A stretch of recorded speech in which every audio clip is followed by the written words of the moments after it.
Yo, yo, yo, what is going on, everybody? Hello, hello. It is so good to see everyone here on this fine Tuesday.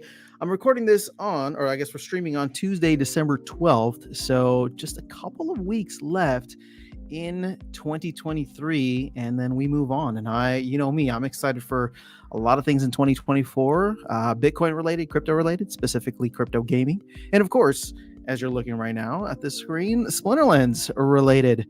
So here's a little maintenance hype stream for you guys, because I know that they're still going to be doing some maintenance today. But do I not have Splinter cards open? What? How did that happen? I always have Splinter cards open. Now it's weird.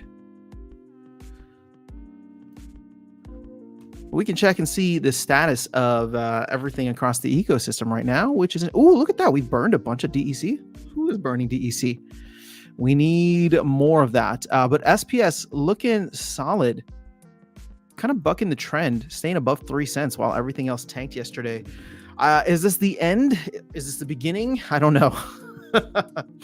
But I am watching very, very closely. And a part of me wants to, I said before, like I was waiting until Q1, and part of me wants to take a little action now. Just DCA a little bit. Again, not financial advice, but I'm looking at this dip and wondering, well, there might be still a little room to run if the Bitcoin halving does end up happening in Q1. But what do I know? Nothing. So let's see who's here. We got Skyer. What's happening? Stever. What's going on, dude? BC is in the house, and I see a bunch of you quietly there, just lurking in the background. So let's see. I'm gonna go over into Splinterlands. I recorded a video earlier this morning, which should come out sometime after I'm done streaming. But I made it into gold, which was awesome. I finally got out of the cesspool that is silver. And I'm sure bronze is the same, or at least it used to be only bronze, but I guess it's silver now. So I kind of went into some of the strategies that I used to get out of silver. And as soon as I was out, it's like I shot straight up the rankings in gold.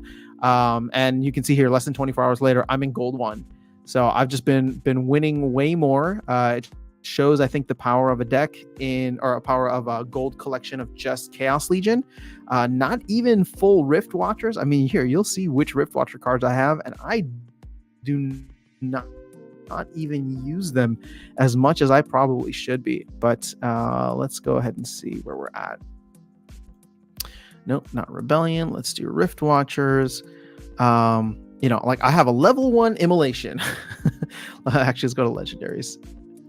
So I have a level 1 Immolation, level 1 Runemancer Kai, level 2 Searek, level 2 Ancient Redwood. What do you get at level 3? I don't even know. Is it any better? Oh, you get Fury, which is interesting, but okay. Lunacy System is lurking. What's up? I only have a level 1 Inevitable, right? So level 1 Lurker, level 1 Aggro Longtail. So I'm just I don't know, just trying to figure it out. see what ends up happening. I should start to level up some of these guys. Oh my god, $31. Oh, that's for all right. So $10 of BCX. Let's actually see here if I wanted to get, because I think I should at least get a level 2 of this guy, maybe even level 3. But he's just so expensive right now, $30. How many do I have? All right, 2 BCX. Oh, and that's not even my BCX, actually. So yeah, that's just kind of where things are at right now for me. But it's good to see that gold is relatively strong. I have not run, like in gold 3 and gold 2, I did not run into very many Rebellion cards. And in fact, I think it'll be good to just go down the line here and see how often, if at all, I ran into Rebellion cards, because it doesn't seem like it. So right now, if you can get into gold, it does seem like a good time to be in there. And I guess it goes to show just how large of a set Chaos is, right? Core, rewards, Rift Watchers. Most people still just have that, and they're just going to roll with that. But yeah, look at this. There was no. Oh, here's the first rebellion card that I saw. Just kind of spot checking. Oh, maybe this was one. So, yeah, on the whole, able to dominate, able to play well, and rise the ranks. Now, what will be interesting is now that I'm in gold 1, and it literally was just the last game, and you can see here I'm making what 4.3 SPS. This is without any. Maybe there's a win streak bonus. Oh, there's a promo bonus in there too. But this one was 3.9. This one was 3.4. And my wild account in less than 3 days should drop back down to gold 3, which means if I don't know if I'm going to be able to buy energy at the gold level, because I kind of screwed myself hitting champion that one time. So I've limited this to now staying gold, but next season I'm going to be earning diamond level chests while playing in gold. So probably buying energy. Like if I was to buy energy right now, what is this based off of? Actually, you know what? We'll answer the question right now. So if I want to buy energy, it's going to cost me 500, which is, I think that's the amount for champ. Yeah. Okay. So it's going to take me not next season, unfortunately, but 2 seasons to get down to earning gold season chests. So, you know, that's just how it is. But the reason I'm so excited about that, right, is because of the fact that I believe for gold, it costs 50 DEC. Yeah, 50 DEC, which is 5 cents at peg. And you can see here that in gold, if I win, I'm getting, 3 or more SPS, which means I'm earning double of that. And so I want to continue that ride. I'll probably end up buying a lot of energy then, because I know I'll immediately be able to get the return in SPS. And this is where kind of this, if it makes sense, and if these numbers get outrageous, that this is kind of what I'm talking about. It's always going to be 5 cents, right? It's as long as DEC stays at peg, it's always going to be 5 cents, maybe even less, right? Unless somehow DEC goes well above peg, but I'm sure people will arbitrage that away. So it's always going to be 5 cents. But if I'm earning 3 SPS per win, and SPS goes to, I don't know, 10 cents, right? Or 7 cents. 7 is my target, because 7 is Axie numbers. For people playing in Champion, once we get to 7 cents, that is Axie numbers. We can start the narrative and try to pull people from the Philippines and anywhere else that Axie was popular, because in Champion you will be able to earn $25 a day, which is crazy. So getting back to what I was saying, sorry, a little bit of an aside. Let's say it goes to 7 cents, right? All of a sudden, 3 SPS at 7 cents, I'm earning 21 cents per win while having paid 5 cents for that energy. So my win rate at that point would need to be 25%. If I'm winning only 1/4 of my games, I'm breaking even. If I'm winning more than 25%, which I think most of us are, right? And my okay, so you can see here, I'm actually above 50% right now. I think a lot of this was carried from my rise in gold recently. But if basically what I'm trying to say is that if I'm winning on average half my games and earning 3 SPS per game at 7 cents a pop, right? All of a sudden, my average earning across an entire season is 10 cents. The average that I'm paying for that extra energy is 5 cents. There's a 5 cent delta there that I'm earning over every battle on average, if you get what I'm saying. Not only that, more games played, not just means more battle rank rewards, but more reward chests, which means more potential SPS or other, other cards, or if we decide to put packs in or whatever the case is, right? Like there's other benefits that come from that. So we are close to the sweet spot. In fact, I mean, I would argue that maybe some people feel like we're in the sweet spot now, because even with SPS at 3 cents, I'm winning, like I said, half of my games, we'll call it 3 cents. That puts it at 10 cents, right? 3 SPS that I win at the very minimum is going to put me at about 10 cents of earnings per game. So technically, even at this point, I should be burning for energy. Now, granted, I'm not going to because I need to get my season chest all the way down. But this is something that I kind of have been waiting for. And again, it can't happen. Like I can't do this in an unlimited amount of time, right? Because after I think 25 energy, my the earnings, the energy starts to scale up, right? So let's see, 20. If I do, what's max? Oh, 50. Okay, so at 25, it's still 500, right? But then as soon as I go to 26, yeah, see, it goes up 50% after that point. So that's kind of where my head is at about this. Now, again, it's going to take me 15 plus, we'll just say 3 days here for this season to end to do this. So it's going to take me about 18 days. So I won't be able to do this until probably close to January. But for other people who are lower now, it makes sense to do it in gold. Now here's the thing. I forgot what the energy cost for silver is. I believe it's 25 DEC, but if somebody can correct me, feel free to. But 25 DEC is 2.5 cents, right? So right now, if you're able to make, and unfortunately, I'm not in silver anymore, so I can't tell, but I think I was making about 2 SPS, right? With bonuses and all this stuff, right? So I was making anywhere between like 1.8, 1.9 to 2 SPS. My whole point is that if you're making 2 SPS, you're earning 5 cents, right? On an average cost basis of 2.5 cents. So even there, the energy would make sense. But silver's a lot more difficult, in my opinion. Gold, I think, is going to be this sweet spot, and I think we're eventually going to get people to come up. You can see there's many people now playing in gold as the earnings have come down quite a bit. Okay, let me catch up on the chat and see who's here. Lunacy System. Yeah, BC Gold 3 and 2, so much easier than Silver 1. It is. But keep in mind, in Silver 1, you're playing like the best of the best in Silver, right? They have the most complete collection for that league. Whereas when you get to Gold 3 and 2, you're playing the bottom of the barrel, people that don't have a maxed gold set, for example. And so that's what I found myself running into, is many people who and I didn't really check this beyond just playing against them, but for example, I would run into people who had like level 5 summoners versus level 6 like rare, right? Or I would have a legendary summoner and they didn't play a legendary summoner, and that legendary summoner would dominate sometimes. Again, it's not saying that they didn't have it. Maybe they're just, they played a bad team, but for the most part, the more complete your deck is at whatever given level, you're going to dominate towards the top.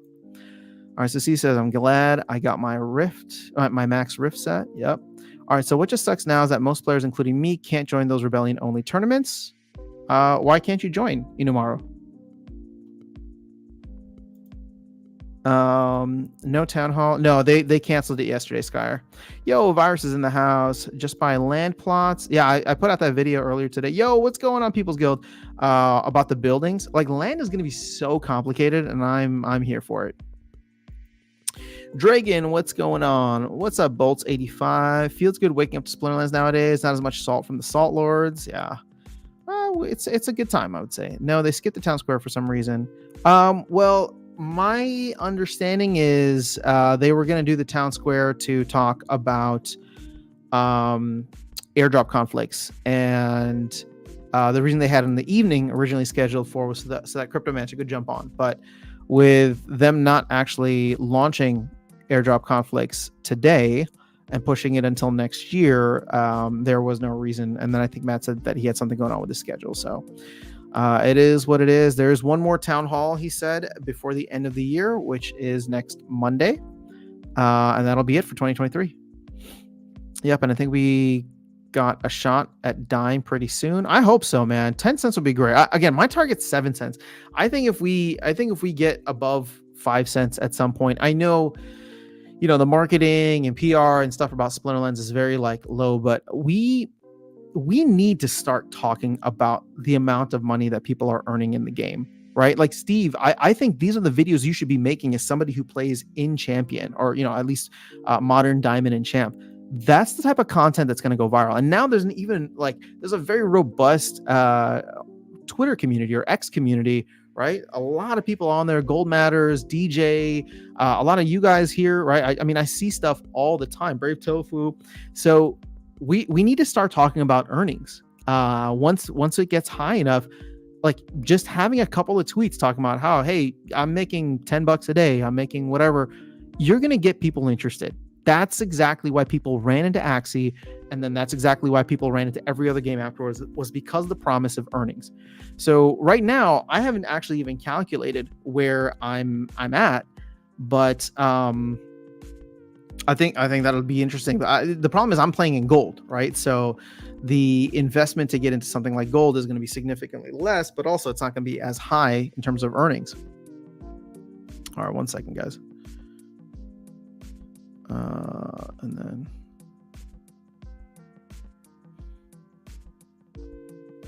sorry, I just had to text someone back. All right, so that'd be sweet. Hit the like. Thank you, Steve. I appreciate you. SPS to $1. Man, I hope so. That'd be nice. Yeah, I don't see why not. Skyer, burn time crystals before they go up. So Virus says, I was thinking about that for time crystals, but if they start to get included in rewards, they could go down. Yeah, I mean, they're going to be like potions, right? Like right now. Oh, wait, you're saying buy time crystals before they go up? No. No. I didn't even realize those are tradable. Those should not be tradable. I know that they had to be because of the group survey, but I think if they could go back in time and redo it, they shouldn't have made them tradable. It should just be something that you buy and burn DEC for. What are time crystals? Might be worth buying a few thousand. I don't know. If they're lower than whatever the store is going to sell them for, then I guess. But Alex thinks we're going to hit 69 cents. All right. So Steve, also bummer that, why am I getting hit up so much? All right. Sorry. They're just going to leave a message. All right. So also bummer that the tactic summoner is hard to use in brawls at any time because we can't see the other teams. Yeah, this is why, I mean, we're not getting the full thing out of Rebellion. I was trying to make tournaments today, and then I realized that I wasn't allowed to because of maintenance. But you know, we need more tournaments. You know what? I want to hit up. I have so many things to talk to Claiborne about, and I just haven't bothered to. I shouldn't say bothered. I just haven't had a chance to like reach out to him. But I just think that there's something that the DAO can do here to host tournaments regularly, like live tournaments. I'm willing to put in time. I think, you know, I'm sure other content creators would, but there's just got to be something, because otherwise, like, the Rebellion is such an awesome set. The tactics are what separates it and what advances the game. And right now, the highest paying tournaments are ones where you can't even use the tactics. Like, how broken is that? How dumb is that?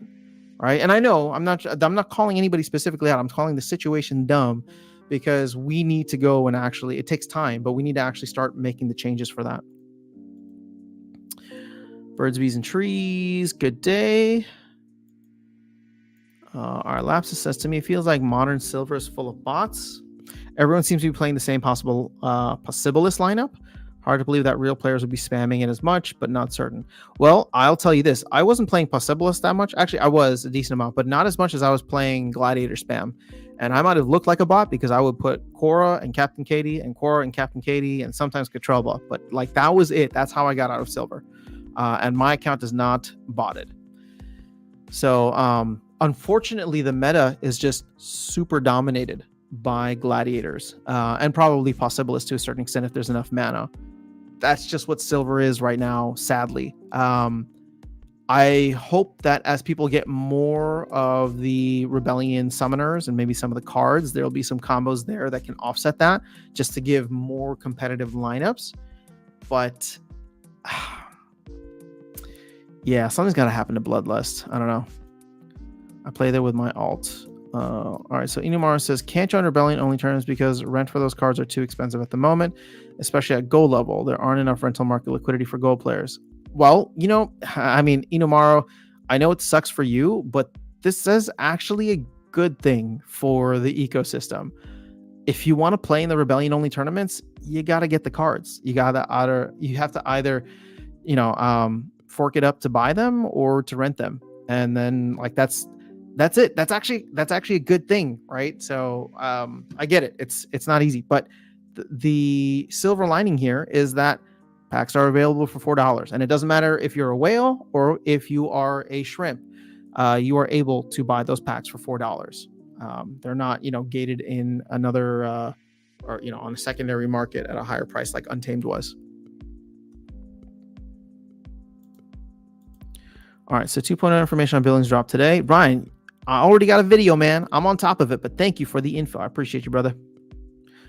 I got banned from Twitter working on getting back. Silly reason, just because I bought NFT that gave me a badge, but the group that ran the badge broke rules. Oh, that's annoying. So Skyer says, Bolts, I'm in the whole whale section of a game that is going to be great, but it is not out. That game token, 3 billion, is 17 cents. SPL has a game out that function and has survived 2 bear markets. Interesting. They are at 0.69 for Crystal for the market. If you buy from the game, it's 1 DEC. Yeah, I guess it does not make sense to go to the game and buy them for a 1 DEC if you can buy them for 93% off. Mystic Force, what's up? Vilson, what's going on? Have you addressed McCoy's Peak post regarding soulbound unlock fees? I have not, People's Guild. I need to be on Hive a little bit more, but thank you for the heads up. Let me make a note here to go check it out.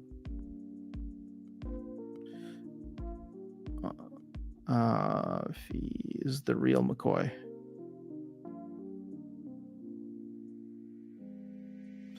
Really enjoyed your interview with him a while back. Shout out to People's Guild Podcast. If you guys are not watching or listening, maybe watching in the future, then you are missing out. Oh, you just sent it to me. Thank you. I appreciate you, man. I will take a look. Yesterday, I lost the match in the semifinals. Or do you want me to take a look now? Sorry, I was just going to hop in later, but we can take a look now. Yesterday, I lost the match in the semifinals on your tournament. And the other guy never submitted while I was waiting on him. Oh, that kind of thing. Okay, so it sounds like there was a bug. Yeah, sorry, man. I set him up. I'm not running anything on the back end, so if it didn't work, I apologize. Just know that you missed out on winning 50 DEC. Hopefully that's not pack breaking. And there will be more. There will be more in the future. All right, so Steve, I saw the video on why even suspend you. You didn't need to do it. Yeah, it's so weird. Ryan says, I thought you might talk about it because I'm driving, can't read the news. Can't wait to go watch your video. Is it out yet? Yeah. So I dropped that video this morning, Ryan. We can talk about it now. Hey, I have no agenda today, right? So I'm whatever you guys want to talk about. We can look into the Dave McCoy post. We can look into we can go back into the other thing, the land topic. But whatever it is you guys want to chat about, I'm here. Florian went up. Thanks for the shout out video by my research leaderboard. Yeah, dude, that was awesome, man. I hope you earn so many upvotes on that and get yourself a nice little payday, because we need stuff like that. I'll be honest, I think we need the team to put out stuff like that. But if they're not, and if they're not able to, or whatever the case is, I think it's awesome when community members do. And I think you should be handsomely rewarded for adding valuable content like that to the ecosystem. So thank you for that. And shout out to People's Guild for sending it to me, because I'm just not frequenting Hive as much as I used to, which means I need to change that. He made a great land video. All right, Ryan, we'll go into the land stuff in a second here. So with land, I get SPS now, but 2.0, I'll have to go back to building a building again before I get SPS. I don't even think SPS is going to be available on land. I hope that faucet for SPS just turns off. And I don't know how quickly they can do it. In the video, I talked about how I love the team. This is not a knock on them. It's just with all the complexities of land 2.0 that we've seen so far, right? In 2 versions of the what's that called? Into or 2 or 3 posts, I should say, which is only partially the full white paper, which is just a draft. Also, I just don't have any confidence that this thing is going to come out in 2024. I think it's going to take way longer than that, because keep in mind, it's it's still being in draft mode, right? So it's mostly done, which is good, but it's not finalized yet, which means the coding probably hasn't started, or if it has, it's very, very like small things on the coding side. And keep in mind, there's still a backlog of 1.5 things, right? The grain LPs, the prefix titles. I'm sure there's a bunch of other things that they had on that list that I can't remember right now, but all of those things still need to get done before real work on 2.0 can start. Then, to me, probably the biggest thing, because we saw how pervasive it was in 1.5's launch, is the QA. And I do not envy the people that got to do QA. Lilyfire, Royal Eagle, like they're doing so. They do such great work, right? They're in there every day testing out all these different things, and to test stuff out with 3 buildings and 3 resources took that long. Can you imagine testing and making sure everything works when you have 50 plus resources and 30 plus buildings, right? That's going to be insane. So, shout out to them. I mean, the team puts in a lot of work. It's just, I don't think our expectations should be that it comes out in 2024. I'm sorry. I know people are going to say I'm Papa Bear, but I'm just trying to be realistic here. If it does, oh my gosh, amazing, right? Amazing. But there's just way too much going on, and that for me to have any kind of confidence that's coming in 2024. All right, so Alex says, so with land, I get it. Okay, we talked about that. It goes over buildings and resources. No, all good. I'm heading to bed soon. I'd rather catch the video later and not have to take through a 2-hour live stream. All right, fair enough. I guess it must be video worthy, so I will do a video on it. All right, I know you didn't set it up. Just saying you were talking about the tourney. Oh, gotcha. Okay. Card rental market is crazy right now. My Peak Monsters deck went over double the normal DEC. Wow. All right. Maybe I should rent out some things. I missed a fortune for sure, but that's why I'm angry about it. All right. So you're saying video idea for the card rental market. I haven't even checked where my card rentals are at. So that's something that should be checked. But you know what? Since I'm not like actively renting out a bunch of cards, I'm not following it as closely. So I don't know if there's other, whales out there. Bulldog might be fantastic if he's got a lot of cards that he's renting to do a video like that.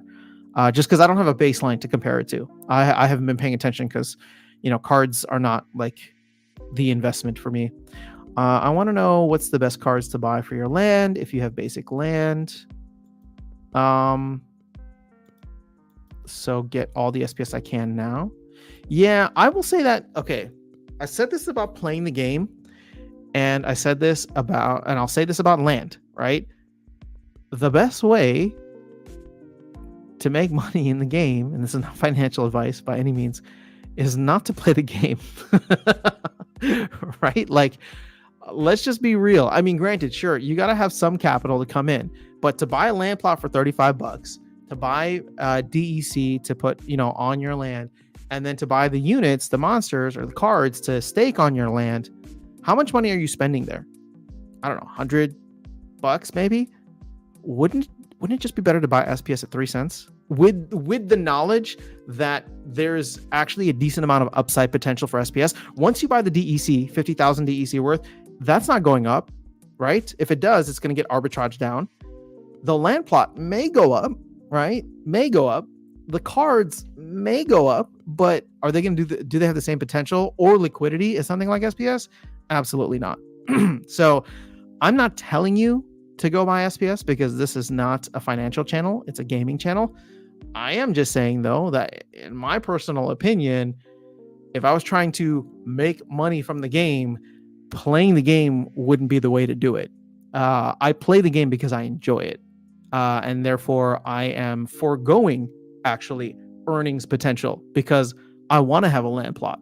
I want to have a decent card set, right? I could take my card set right now. I don't even know how much my cards are worth, but let's say they're worth like $3,000, right? So $3,000 divided by 0.03. I could have 100,000 SPS tomorrow or today if I wanted to. Just sell all my cards, right? Or I guess I have to unlock them. But my point is I could have 100,000 SPS. Now, here's the crazy part.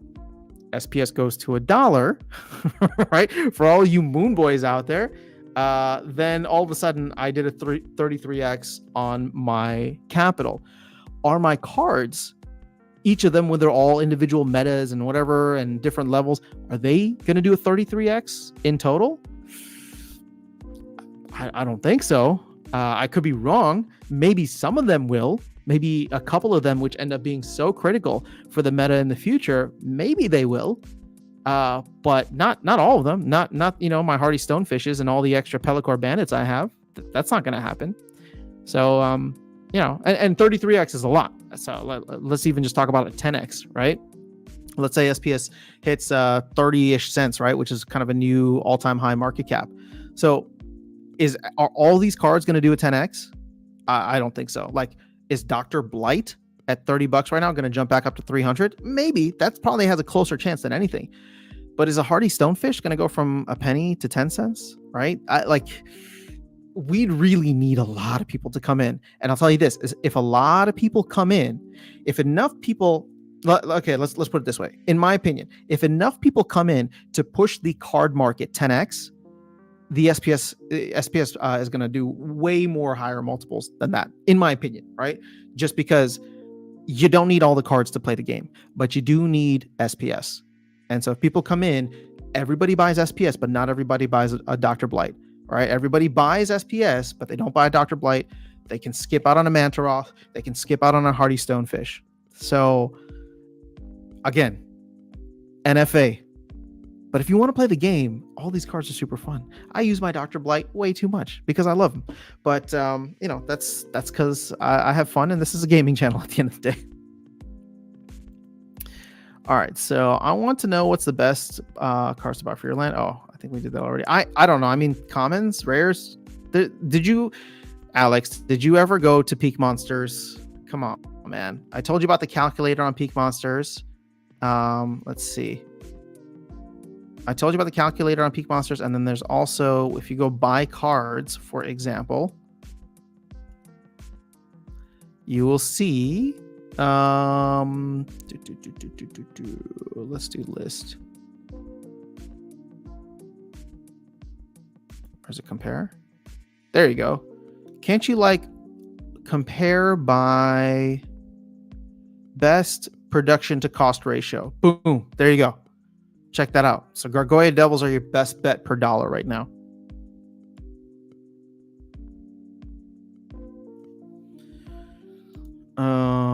Doesn't turn off SPS Faucets. It's not on the bear market.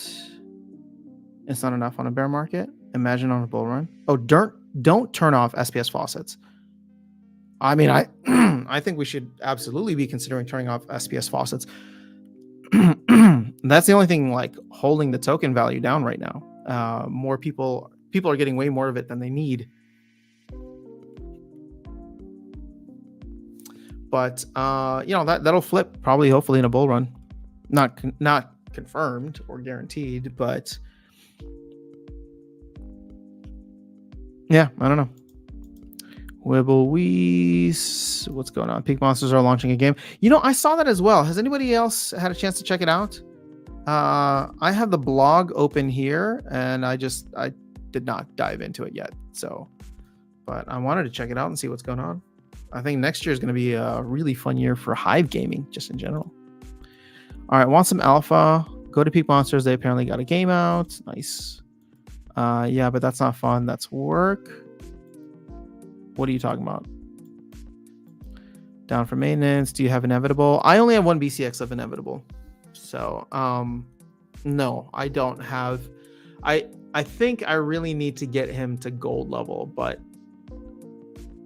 5 BCX at $30 a pop is $180, and that's not that's not where my money's going right now. Goes to $1. All assets are going to rise. I don't know if they're going to rise as much, but it's going to be nuts. Yeah. I just learned how to use the Baron's toolbox. Nice. Shout out to Axler Twinblade. But I need 5,000 production. Yeah, it sounds about right. All right. So when buying cards for land, you have to think about overall PP goal for your plots. Sure, common chaos is cheap, but it maxes 1K. Yeah. So again, I mean, every individual situation is going to be different, Alex. That's why it's hard to tell you. I'm just trying to give you the tools that you can go to start calculating these things, because Peak Monsters is awesome. So definitely go and take advantage. Thanks for that tip on Peak Monsters. That's totally news to me. Oh, cool. I'm glad. You know, some of the, you know what's funny, Dragon? And it's like some of these things, like I just like explore or whatever and take for granted because I'm like literally on these sites all day, every day. But I'm glad that it was helpful for you. I'll try to keep that in mind more often if I discover something to actually share it with you guys, rather than thinking like everybody knows about it. Because usually I feel like I'm late. Usually people are sending me stuff, so it's like, oh, all right, I guess I gotta cover this then. All right, you need to shop Untamed or Beta.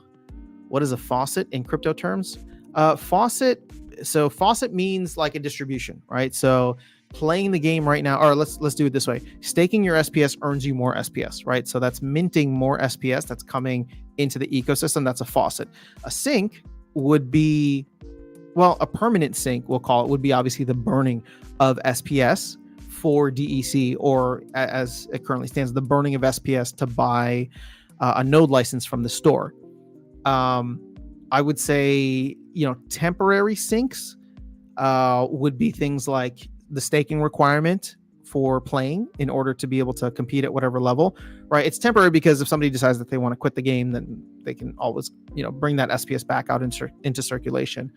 But whether the sink is permanent or temporary, I think it still adds a lot of benefit. And if we go into things in the future where hopefully Soulkeep is going to require staking SPS, that's going to be another soft sink, and Land might even be another softer temporary sink, right, rather than a hard sink. But at the end of the day, the flywheel is what gets everybody really excited, because once you burn that SPS outside of any kind of exploit or hack, it's not coming back, right? So just realized. All right, so Alex says, can I go to a place and put, I want 5,000 and it'll show me the prices? I'm not aware of any.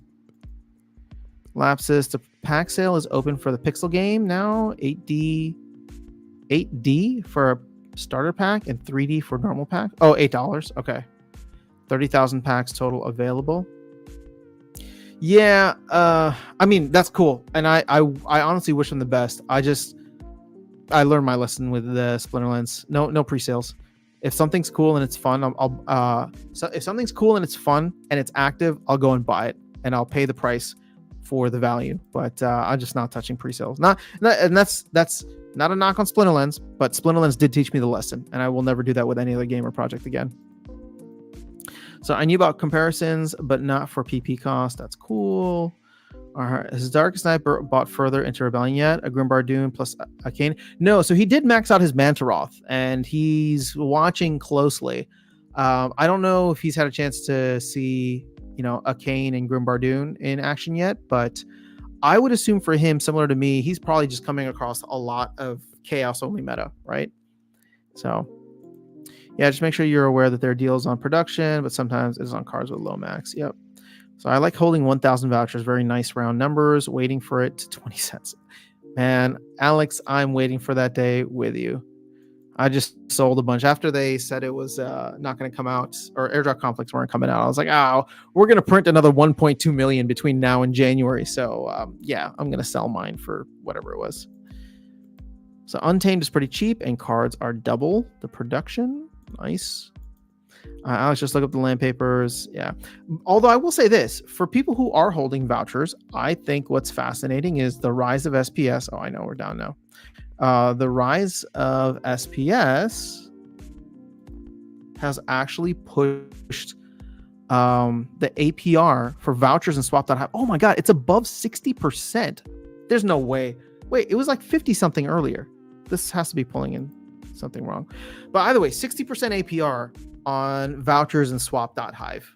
So, you know, if I was holding, if I wanted to have exposure to vouchers in the long run, I would forego some of the upside potential in order to earn the APR on SPS, which also has upside potential. And what I mean by that is, like, let's say you're going to buy like 1,000 vouchers like Alex has, right? If you have 1,000 vouchers and vouchers go from 3 cents to we'll just say 18 cents, right? Just to make things easy. That's a 6x, right? So all of a sudden you're making 6x on your money, but or the value that you hold for vouchers.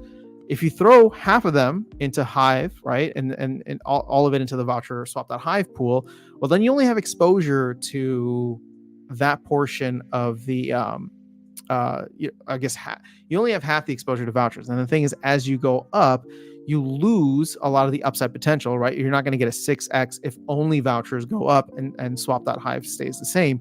In fact, I believe to make the math easy, let's say vouchers go to 18 cents. So vouchers essentially do a 6x, but you're holding only half of them and the other half in Hive. Someone correct me if the math is wrong, but I'm just trying to make it easy here. You would still get a 3x return on your total, right? So let's say Hive didn't move, but vouchers did a 6x. You would still get a 3x, right? Because you're holding half of the asset and one side of the balance went up, one side of the pair went up 6x. So you're getting, half of that return. But while you're waiting for that to happen, you're earning 62% APR in SPS. So that's why I like the LPs, and that's why I like specifically the LPs that do not have SPS in them. So the voucher swap.hive one is the only one that I'm aware of on the Hive blockchain that is holding it, or that is that case. The other ones would be the DEC ones on ETH and BNB. But, before you guys all get all crazy and throw your money into place, first of all, again, not financial advice. Secondly, I've said this before, and I know it's super fuddy about Hive Engine, but I just don't trust the fact that Hive Engine or these nodes or whatever keep going down until there's a little bit more stability.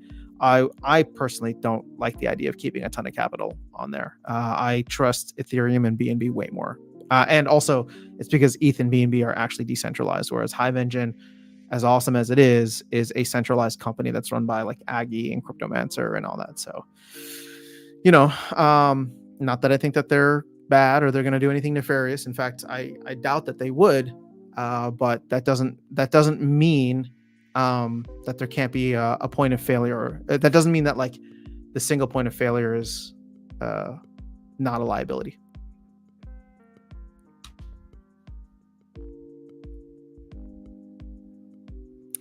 All right. Vilson says, been back in Modern a few days, went from silver to leaderboard. Gold? SPS per win is crazy. Yeah, dude, I'm liking gold right now. Getting like three or four SPS per win. And I just got into gold 1. So hopefully I have a good amount of the promo cards. I have some gold foils as well. All right. All the common reward cards I think I got in gold foil, or at least the original ones, the Pellicors. So, there's definitely some bonuses there. Rebellion is no trouble for me right now. Well, there's just not many Rebellion cards out, which, I'm wondering where are all the Rebellion cards? I wish we could have some kind of visibility into this because I'll say this. Let's actually run some numbers since we're just having fun.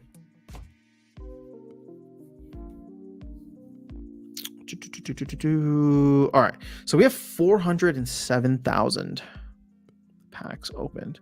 407,000 divided by, we'll just say 3,400. So right now, these packs, right, this 407,000 packs are able to create only 119, we'll just say like 120 maxed copies, right, on average of each card. I don't, I'm wondering if, well, you know what? Actually, we can't go into the game right now because it's on thing. But what would be interesting is to go and check here. Actually, you know what? We can do it. Let's go and check this printing and distribution. So let's go to Rebellion. And then, so check this. So we look at legendary cards, right? 2,000-ish have been printed, but there's only like 800 or 900 now. Right, so a decent amount have been leveled up. Let's just go to comments to get the other side of the spectrum. Check this out. Okay, so like 48,000 have been printed, but there's only like 11 or 10,000 of these, which means that a lot of them are getting leveled up combined, right? Obviously, nothing's been burned, hopefully. Nobody's burned any of these cards that are too valuable. So yeah, they're all getting leveled up right now. Which is fascinating to think about. Hold up, let's go here to the comments, for example. just commons because I want to take a look at the aggregate. So you got 1.3 million BCX that has been minted or printed, and only 326 cards. So I can't run the math on that. So on average, what is this? We'll just say like 4.5x. I mean, well, it's okay. Never mind. I'm not gonna mess around with that.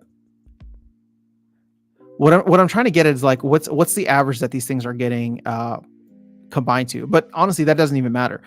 If people want a max copy of it, they're gonna need 400, right? And so 48,000? Let's say, or 48,000 divided by 400 is 120 max copies. So you get a couple of people, right? Not all 120, but you get a couple of people that want, max copies, and that greatly reduces the overall count.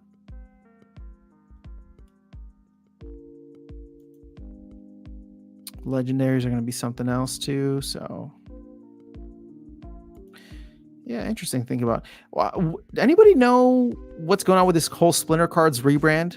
Because there's a new logo. I can log in now, which I'm too afraid to do.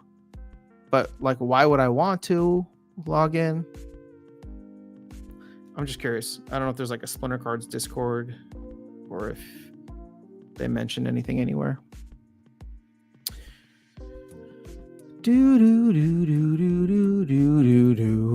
All right, so Steve said just be careful if you're holding them for items and vouchers run. You're going to have a lot less vouchers in that pair. True. Yep, impermanent loss. If it's just a money play, then you are fine. If you need vouchers for discounts, you could end up down. Yeah, for me, it's just a money play. I want to turn what I have into more. It doesn't matter what form it is. I go on Baron's Toolbox and I can see anybody's land and what they have on it. Oh, that's awesome. So we need that in game. You know what's funny, and I'm sure Dark Knight wouldn't mind me saying this. Like, this is one of the things that he was most disappointed on with land, right? Because again, the reason that he just got away from it was because the game experience was just no longer fun to him, right? He wanted to throw his Archmage Arius on his land plot, and he wanted everybody to be able to see it, right? It's just a digital flex, which is what NFTs are for. It's what his land is for. And the fact that you couldn't do that was just like, well, what's the point of even having land? Again, that's for him, right? Because he doesn't care about like resources and such, right? He just wanted to have like a cool land plot with Archmage Arius on it. But I'm glad that we can do that on other platforms. It's just, we need that stuff in game. It is a lot of fun in Champ learning the new lineups. That win is going to take some time. Yeah, and that's a good thing. I think we're seeing a steady, healthy. Actually, I don't even know how to track this. I'm wondering how many packs we're selling per day. We're clearly not selling 25,000 per day because a good amount has been burned. But yeah, I don't. Is anybody aware of a place to track like how many packs are selling? Because that'd be fantastic to know. So my chest went shit since I started in silver. Yeah, I haven't gotten anything great. I really need a level 3 of I don't remember his name. The life 11 mana taunt guy, Izzyar. I mean, it's just so crucial for the meta. I keep going up against other people that have it. Mine is only level 2, sadly, and so that level 3 martyr combined with resurrect, like I get crushed by it all the time. Oh my gosh, Steve, you know what's so funny? Okay, Dark Knight will appreciate this because you should make a video on this because he was asking me to make a video on it. He's been winning a lot with Waka too. And he's just like, oh, I feel so good. Waka's finally back. He's like, you should make a video talking about like how Waka's powerful again. And I was like, well, I told him, I'm like, send me a bunch of battles and then like I'll have something to show on screen because I don't own a Waka, so I'm not going to speak to it. But you're the second person now in 2 days that's talked about this. I think it would make for a very fun video for a lot of people who love to hate on Waka. Baron's Toolbox is super good. Yeah, they are. What's your IGN? I don't know if you're dying to me. After Sun needs to get more into the land game. Yeah, but that premium on Area 51 is too high.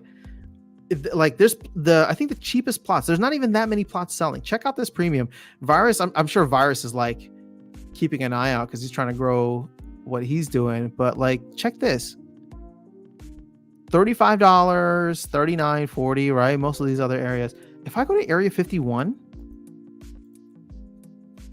there's like nothing available. And it starts at 120. And it's just like one guy selling them. Reseller. All right? All the way up to here. That's it. There's not many plots. So the problem is, if I want to play land,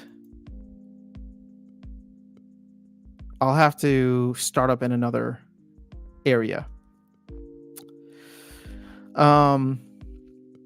And maybe do it secretly so you guys don't follow me. It's not like Area 51's anything special anyway. I mean, the name is awesome. I will give it that. And we're definitely gonna have some fun there. But that premium is really high,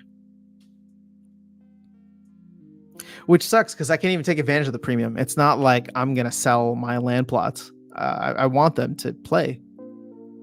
But, you know, they talk about like introducing lending and stuff. And it's like, oh, well, if Area 51 is like high value digital real estate, and, you know, I take a loan against my keep, take a loan against my plots, which are valued higher than other plots. Okay, well, I'll take that. But we're probably a decade or so away from that. He has a keep, but not sure if it's still only 3 plots. Yeah, I have a keep and 2 common plots.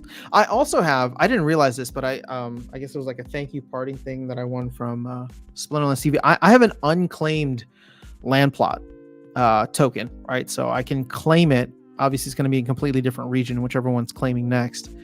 So I can do something with that, or I can sell it and try to get something in Area 51. But I don't know, that it's just kind of like sitting there. I didn't even realize I had it. So yeah, just 3 cards. No big cards, very low. Yeah. No, I mean, I'm just participating. I'm not trying to be a land baron. The market is so thin, I was going to buy 45 copies of a card, but the price was going to move so much I stopped. Yeah, for sure. If you go to the login, they write that they got some tools coming in. Okay, cool. That's awesome. You know, I assume like, because there's tools right now where you can go see you're missing BCX, you can go that, where you can just put the username in, and I'm assuming it's just going to be tailored to you if you're logged in. But I still want to see like other people's stuff. Deep Source, what's up, Deep Source? Good to see you here. I got the new Magic Reflector card in water at 20 cents, sold them at 33. They're now over 40. Nice flip. Someone must have wanted max copies. Yep. So glad to have gotten my walker for 200 in the last month. Wow, nice. We can peek at you through Splinter cards. What's up, Mitchell? Yeah, that's why I like Splinter cards. We'll go stalk other folks. I'll sell you some plots in region 110. No, sorry, Dragon. I think I'm going to stick it out in 51 for now. Or just like, you know what? Actually, I mean, where is it? Let's see, 7, 4, 10, 1, 1, 1, 1, 1. Like, see something like this. If I was going to go like heavy on land, considering what just came out today,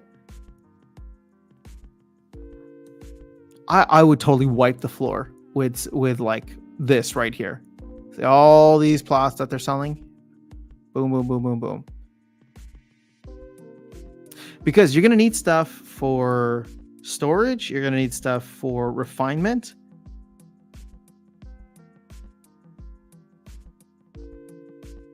Like, I don't even know what I'm going to do on my, I think I need, like, one of my plots needs to be storage because I want to provide liquidity.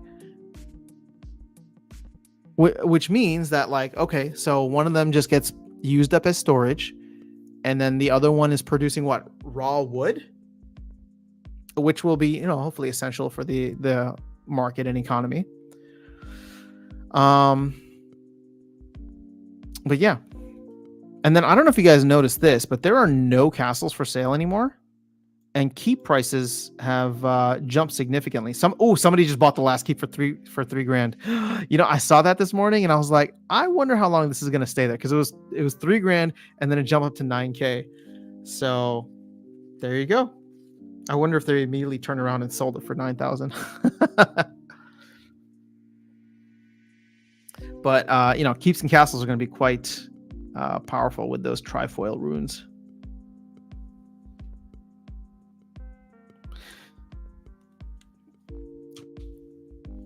All right. Let's see here. Isn't it easy to count how many packs have sold per day? Packs in circulation minus packs sold in pre-sale divided by days since sale started. Math doesn't seem to work though. Yeah, no, the math is different on this. This isn't. So the way that it works, Lapses, is they're not burning 25,000 a day. If people buy 1,000 only, then they'll burn 24,000.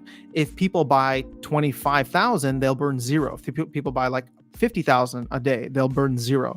So only when the daily sales are less than 1,000, they will round up to 25K and burn the remainder. So, if we sell 5,000 today, they'll burn 20,000. So that's why that number keeps going up at such odd intervals. And it's very difficult to tell. Like, I'm not tracking it every day, right? I think it's like at 131 right now, but tomorrow, okay, so 131. Actually, so let's do this. Since I'll live stream on Thursday, you guys help me remember. It's 131 right now. So we can track the next 2 days, because on Thursday's live stream, we'll see where we're at, and we can see how many have been burned out of the potential 50,000. Now, if none have been burned, then we actually have no idea how many packs have been purchased, because that means more than 25,000 packs were bought each day. But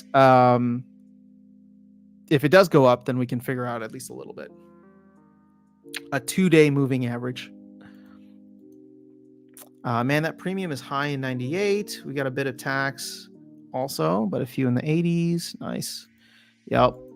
Probably some way to monetize it. All right, so Ryan says, anyone's looking for some land in central region? Look me up at 75. Only track 7 currently available. Common lands. Yo, actually, we were just talking good things about you. People loved Baron's Toolbox. And I need to get you back on here to chat, man. I know we talked about that months ago, maybe, but always love chatting with you. 700,000 SPS burned since yesterday. Wow, nice. Okay, are we up to what? 34 million? No, still 33. 33.6 million. It's moving slowly. We'll get there eventually. The team numbers are going down not as quickly as Aggie had predicted. I think there's been a general slowdown in the spending of credits, or purchase of credits, or spending of players. But yeah, I mean, if you think about it, like, we're at 700,000, almost 700,000 packs that have been purchased. Keep in mind, Matt was hoping for 1.5 million. So when you think about the fact that we're almost halfway there, a week into Rebellion's launch, that to me is really exciting.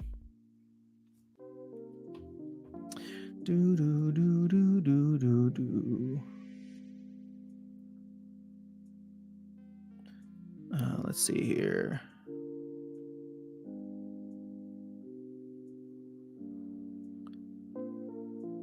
I can't bring the comments up. All right, there we go.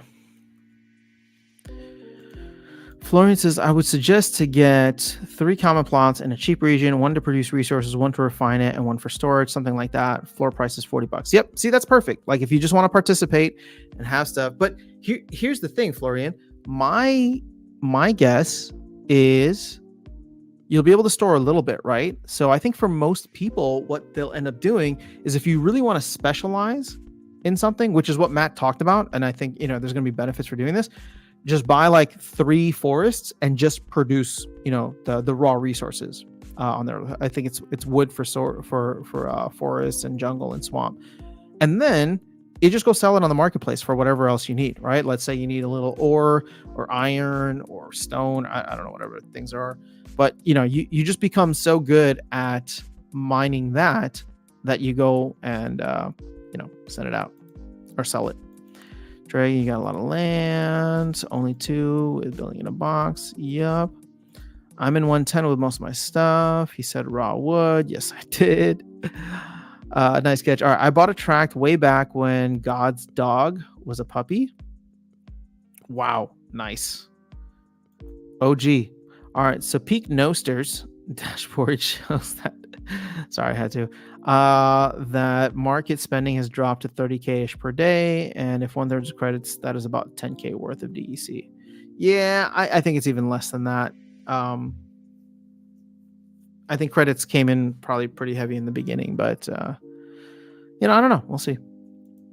Blockchain projects. Hello, I'm seeing gradual trickle of old and new players coming to SPL Discord channel. Lots of questions being asked. Oh, that's awesome, man. That is awesome.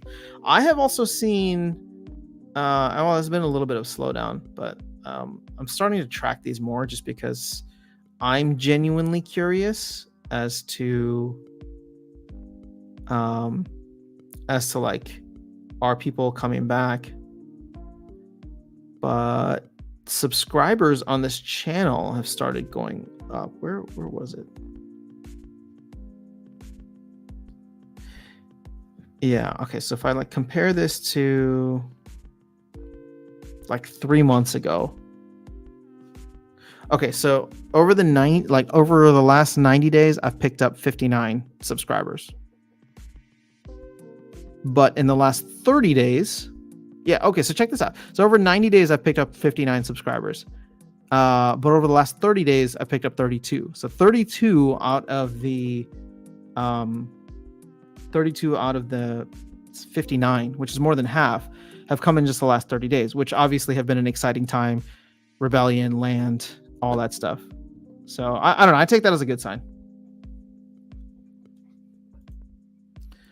33,000 spent on market yesterday. Nice. All right. Vilson, so will my forests go from grain to wood when 2.0 hits?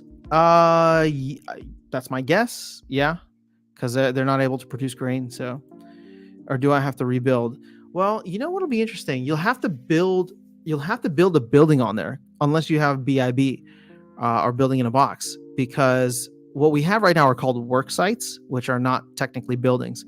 So once it goes live, you'll no longer be getting grain. You'll probably have to, if you don't have building in a box, you'll have to spend the DEC or whatever resources are needed in order to get that first building so that you can start getting wood. So, it's going to be a huge tax on the economy, but hopefully we burn a lot of DEC for it. No more spin the wheel. Do you not still have an alt account with a bot? I do, but I'm waiting for us to be able to unlock the cards there. So once the cards are unlockable, then I will unlock the cards and give them away to you guys.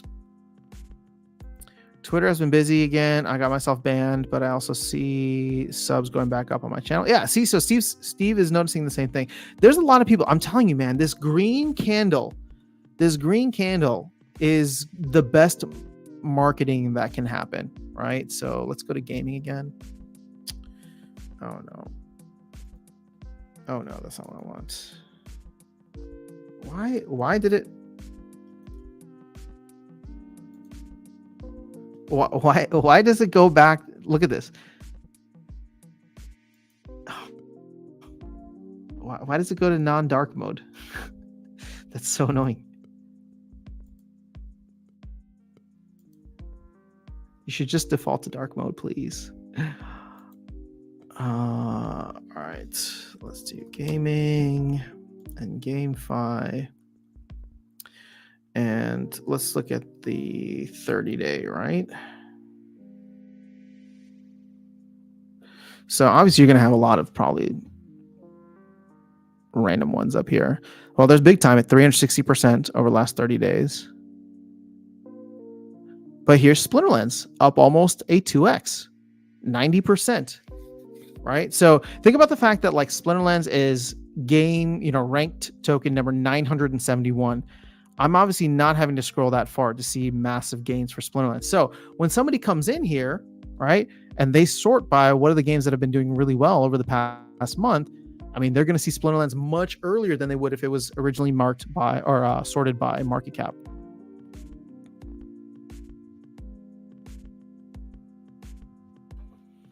So that is fantastic. Oh, Geno Pets is even up. Check it out. Check it out. Oh, Ronin. Let's see, I need to grab more of that. I mean, I need to grab it. Rooney 207 has been shilling it for a while, and I feel like there's a lot of cool stuff happening on Axie, or at least I've heard. Yo, Guten Tag, what's happening? International Travel Channel. Wilson, I have building in a box. Nice. All right, so what will be able to get grain? You know what? We said we were going to go check it out for Ryan, so let's go do that. Sorry, Ryan. You were asking about this earlier. Let's, I think it's on the Splinterlands one, right?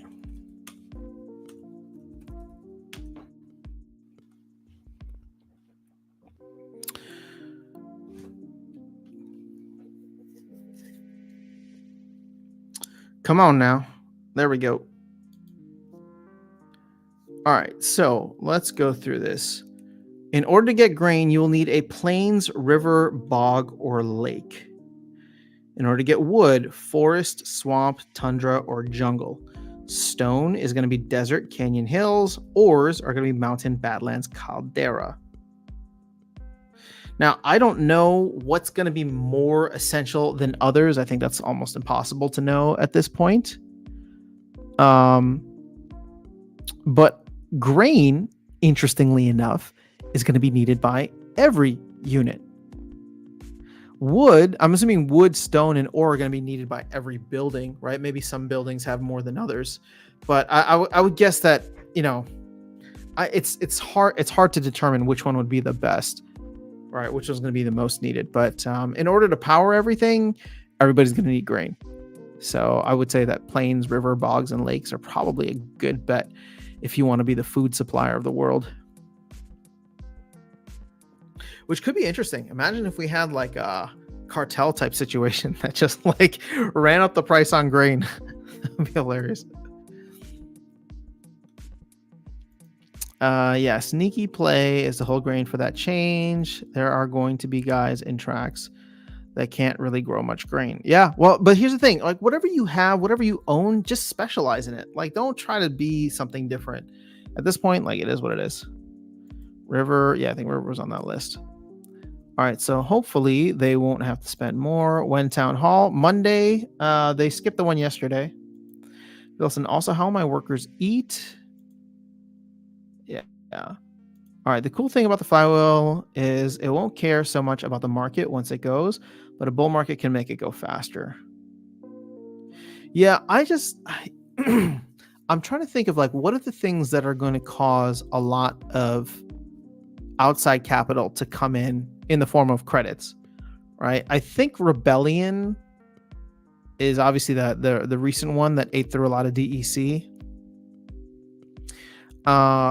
I don't know if Land 2.0 is going to do it though, because there's not things that you can buy for land, right?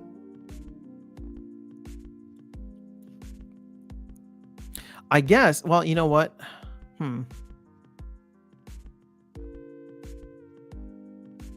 Can you buy time crystals with credits? Because that'd be interesting.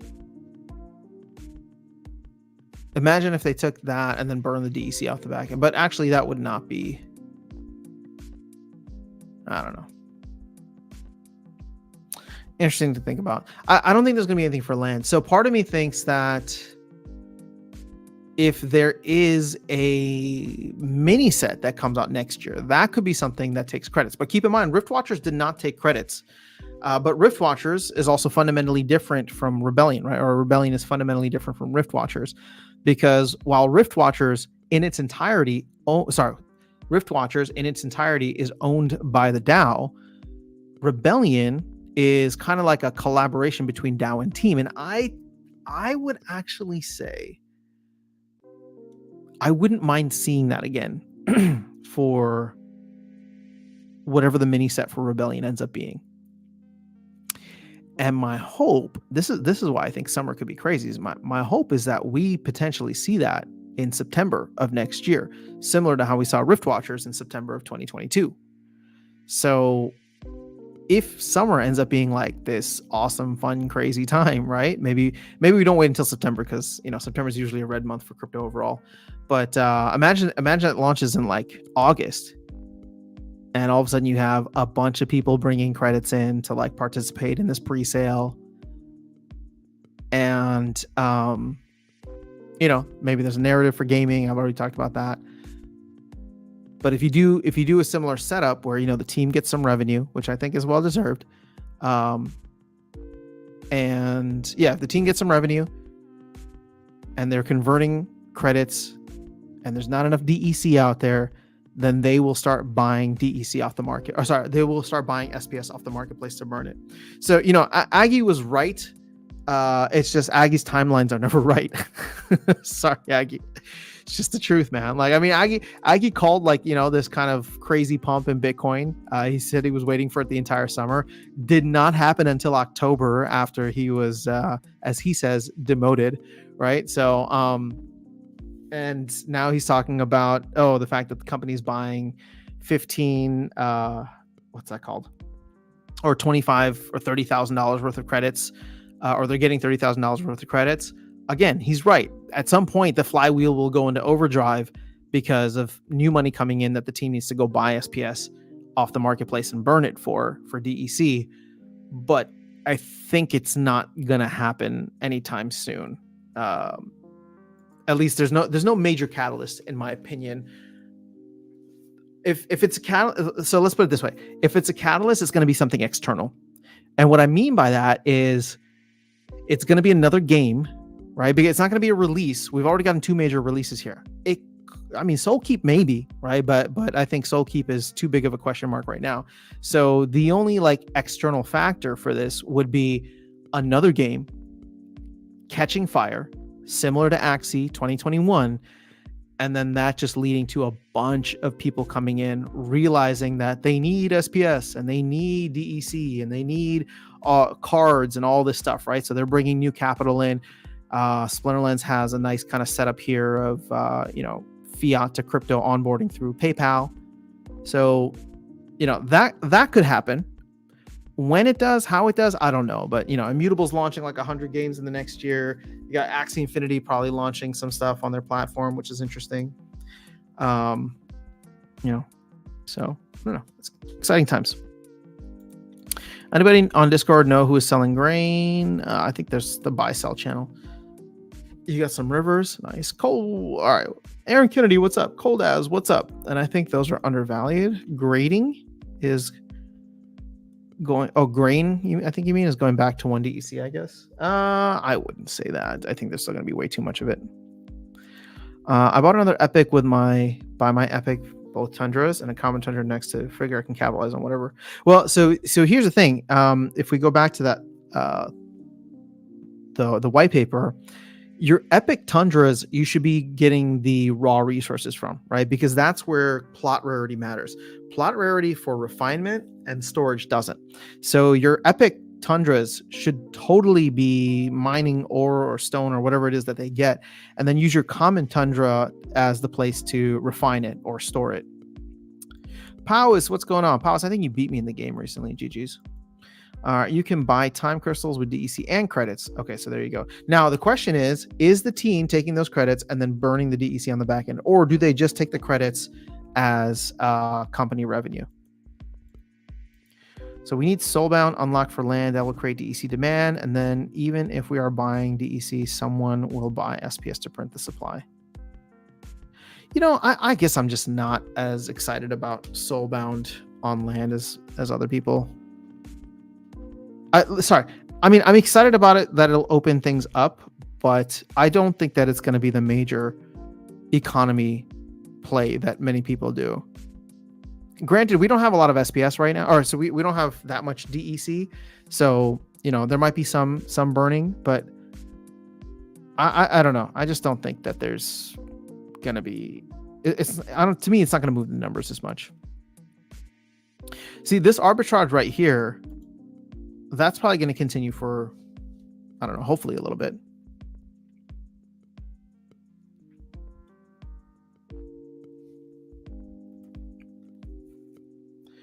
You want Soulbound on land, but my assets will hurt. I don't even know. I think I only have 1 gold foil. That's just kind of sitting there right now. So yeah, I would probably pay to unlock that to use it on land somewhere. Yeah, I got 50 lands waiting to put my Soulbound onto. Soulbound unlock would be great. I've been buying up gold foil epics to stake. Nice. That is 2.5 million DEC I will need to stake, and I only got 500k now. Nice. Oh, Powis says, I'm gutted conflicts got delayed. I wanted them to hit a date specified. Yeah, I know. It wasn't a good look. It wasn't a good end to the year, right? Because they were knocking stuff out of the park, and we really wanted to like go into the holidays and be like, wow, they got it all done. And then yeah, the delaying conflicts, which is something that's new. People were excited about. I get it. You're not the only one, Powis. There's a lot of people on the team. I mean, even Cryptomancer was a little like, I thought it was ready, but it's not my decision. Blah blah. Blah. He was like defending the work that he did on there, which I get, right? But at the end of the day, I think there's a lot of other factors that go into it, which I won't get into here. So yep. Push of conflicts is letting me rent out more time and buying more. Yeah, so that's one of the secondary effects of pushing conflicts. Is we're not going to feel that card liquidity yet, because all the extra cards that people have, they're just going to rent them out. So cards are renting for super cheap. Whereas had conflicts gone live today and people are just like, nah, I want those contribution points or conflict points or whatever they're called.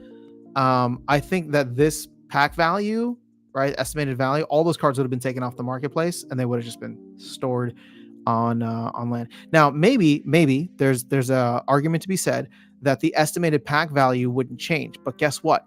The rental liquidity would be gone, or at least very greatly impacted.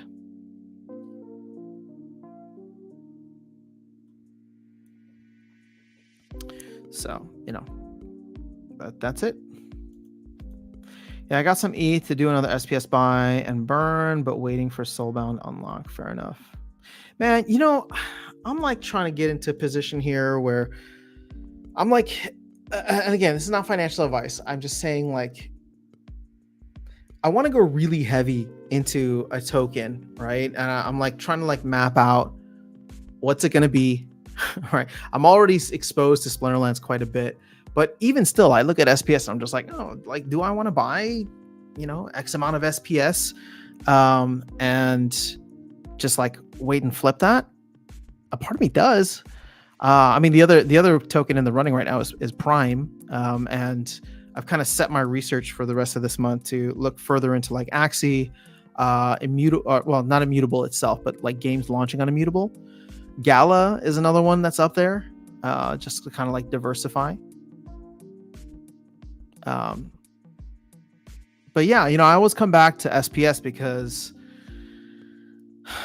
I'm like, I understand it the most, and I can tell when there's going to be some potential movement, right?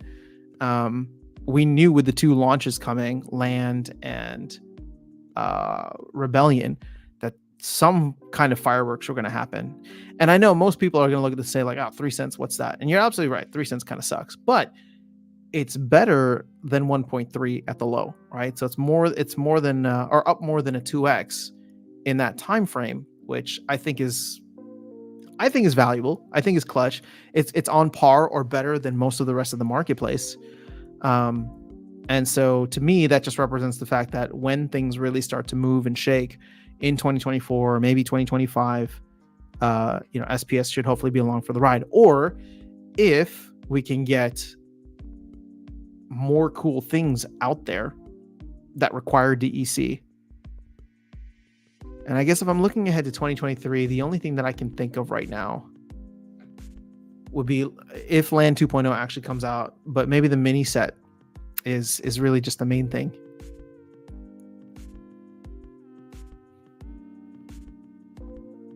And what will be fascinating about the mini set is you wouldn't actually, maybe we do the mini set just like Rift Watchers, because yeah, you want credits to make things easy for people to onboard, but at the same time, it doesn't matter if the team's burning it or if people in the community are burning the SPS.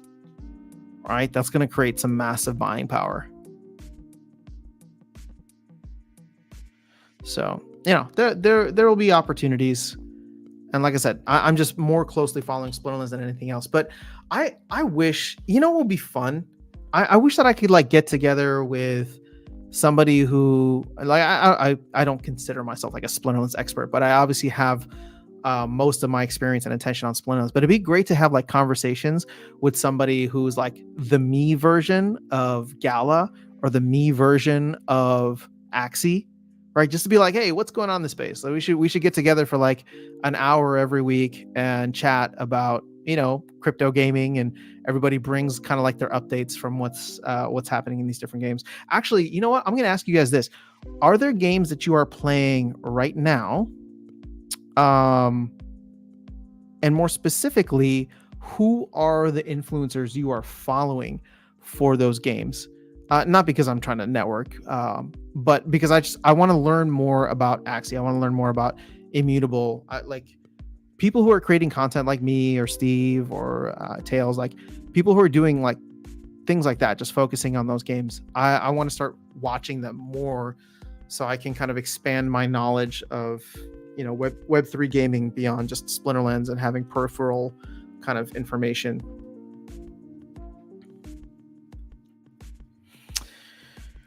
Let's see here. Dragon says, I was wondering if this music. No, this is not my own music. This is just the stock music here that they have, but it's super chill. I like it. I have a magical epic to sell. What's a good price for this? Dude, I have no idea. See what the market's going for right now. I mean, fine. I'll see what the market's going for you since you ask so politely. But what you said, epic occupy or epic magical?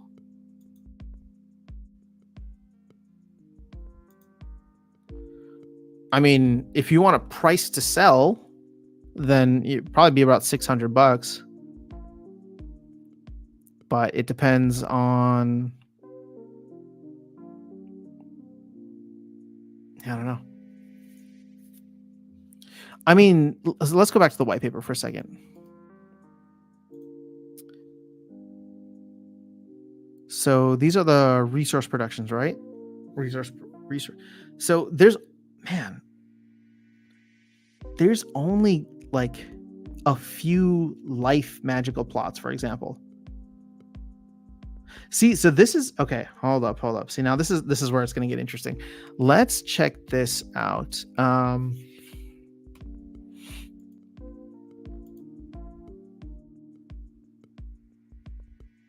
Oh, Pretoria. Now,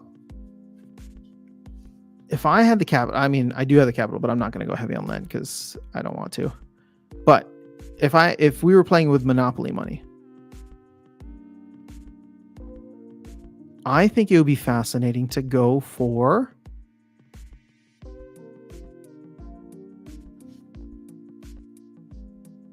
one of these types of plots, right?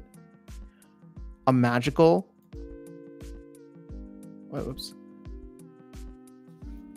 What has the least amount? Maybe magical water or magical dragon.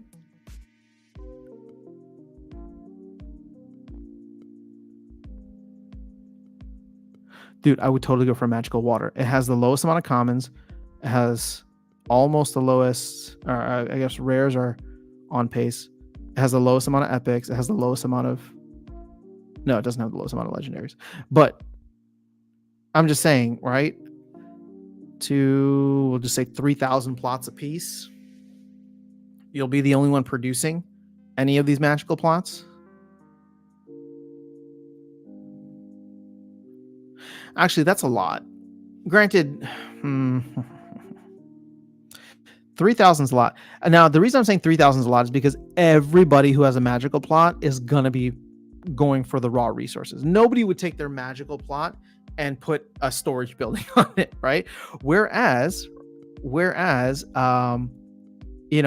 like, so 3,000 of these magical plots, but there's like 9,000 planes.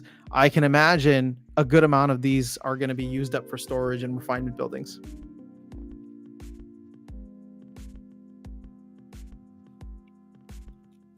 So maybe we're going to have an oversupply of magical resources.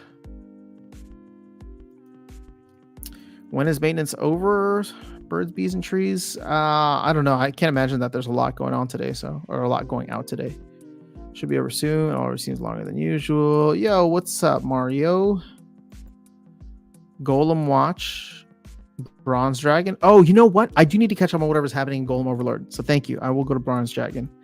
That's an awesome idea, Sound. Also great advertising for Splinterlands. I mean, if you help me find some influencers that you also follow, I'm happy to reach out to them, invite them onto the channel, and do like just a weekly or monthly, like, hey man, what's going on with the game that you're following? I'll probably focus a bit on Sol in general. Yeah, see, there's a lot happening on Solana, and I feel blind to it. Wilson, we should talk soon, man. I'm curious to see what you're doing. I know you're doing the lending stuff there, but I'm more curious about the games that are being built right now in Solana. All right, for sure. I would like to know some people to watch to make that making content on games. It's hard to find good stuff.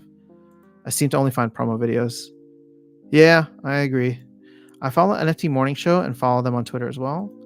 They're Nifties are branding. Okay, cool. Crypto Stash just rejoined Hive and covers games. Oh, nice. Yeah, I saw that he was talking about Splinterlands recently. So, Immortal Creed just launched yesterday. Fun so far. Nice. But he tends to not deep dive them anymore. Yeah, and see, so the thing is, like, what I like about being in Splinterlands is I can do a deep dive. When I think about other games, even like Parallel, for example, I haven't done a deep dive into the white paper, like, or at least not enough that I want to cover it on a live or on a video, right? I've read through it, but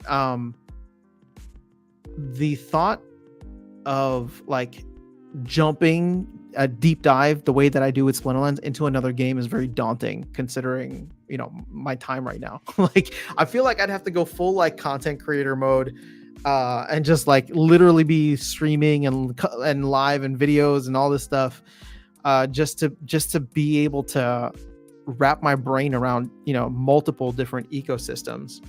Because I actually get most of my Parallel info from Darkest Night. Like, he's obviously very deep into it now. He's telling me about like burning, you know, Prime for cards and all that. And I'm just like, oh, this sounds awesome. But I don't remember that part of the white paper. Gosh, I should reread it again. Big Time's another one here. I just wanted playing Big Time. There are a bunch of streamers, Bulldog, Astroplay, and I watched others gotten early. However, they mostly live Twitch stream of their raid. Gotcha. Okay. Yeah, I need to do more on Twitch too. I have a common water magic. Nice. I wonder how magical resources will be stored. Was that not covered in here?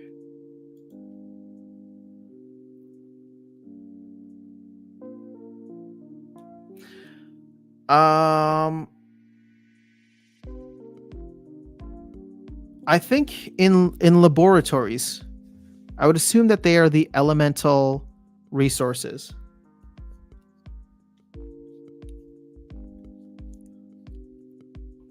If I remember correctly, we would have to go to the first thing, but yeah, I think the elemental resources are in the laboratory, and then you use the lapidary to take those elemental resources and turn them into gemstones. I don't know where the flow chart is. Let's see. How far back was this?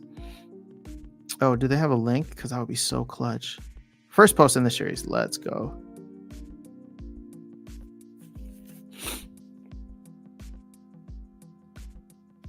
There we go. Oh, that's really small. Okay. Oh, but then I can't move up and down. All right, hold up. Let's open image in new tab.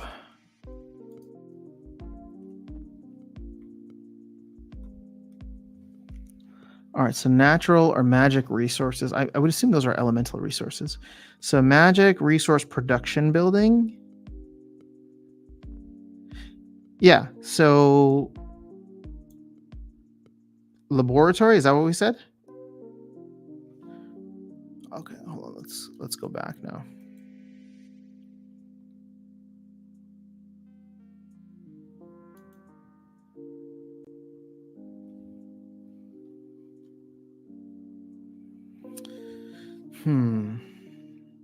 What time did we go live? Oh wow, it's already been an hour and a half. All right. First post in the series. Oh wait, Da, da, da, da, da, da, da.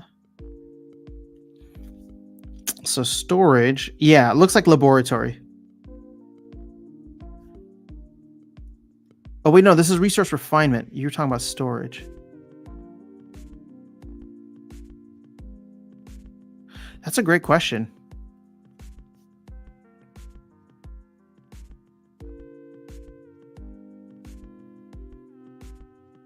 Because this is for food, this is for wood and lumber, stones and elemental stones. Oh, right there. Virus, check that out. Did you say energy well? No, each of the things has its own one. See, like for Virtulium, so let's say you have a magical life, right? That gives you Virtulium. To store Virtulium, you need a sanctuary. So each of them has their own building. It's actually quite straightforward. But yeah. It took me a while to wrap my head around it too, but yeah, no, they're all right there. It's mainly because I don't know all the names of these things, right? So like I saw Sparkstone and I was like, I don't know what that is. Oh wait, that's a magical resource. Yeah, okay, so each of them has their own buildings. So once again, you want to be specializing. It just makes it easier to have like a storage building for only Sparkstone or something like that. If you have a bunch of different magical plots of different types, well, it starts to get complicated. You need more storage room, or you just need to be clicking, harvest basically every time that it fills up your mini storage on the original plot. Be clicking harvest and then selling it or doing something with it.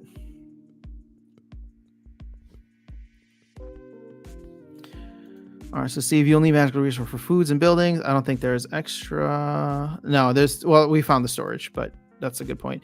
Virus I got over 3,000 research tokens, 2 plots. Nice. Flaviano, what up, man? I know a few games, actually a collection that claims to onboard gamers, minted yesterday. Nice. The average live viewers of your live streams are much higher on average compared to last month's. Yeah, I mean, that's true. Look, this is a Tuesday live stream.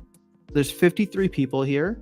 I remember live streams that would have like less than 20. So there's a lot of folks that are really interested right now and re-engaged or just highly engaged.